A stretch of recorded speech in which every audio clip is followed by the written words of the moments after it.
Autoslalom soveltuu moneen makuun. Luokkia on aivan vakioautoille sekä eri kokemuksen omaaville kuljettajille. Laji on kuitenkin melko tuntematon.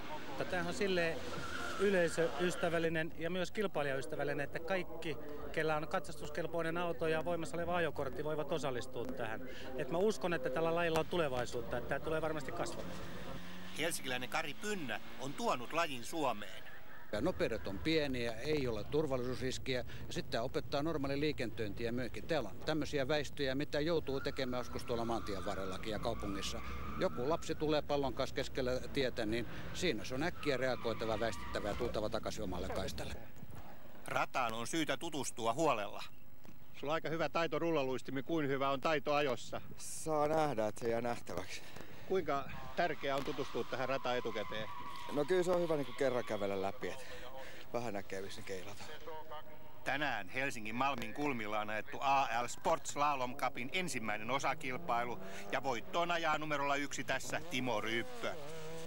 Kakkoseksi sijoittuu Kalevi Pippuri, joka jää 4 sekuntia Ryypön Fiatille.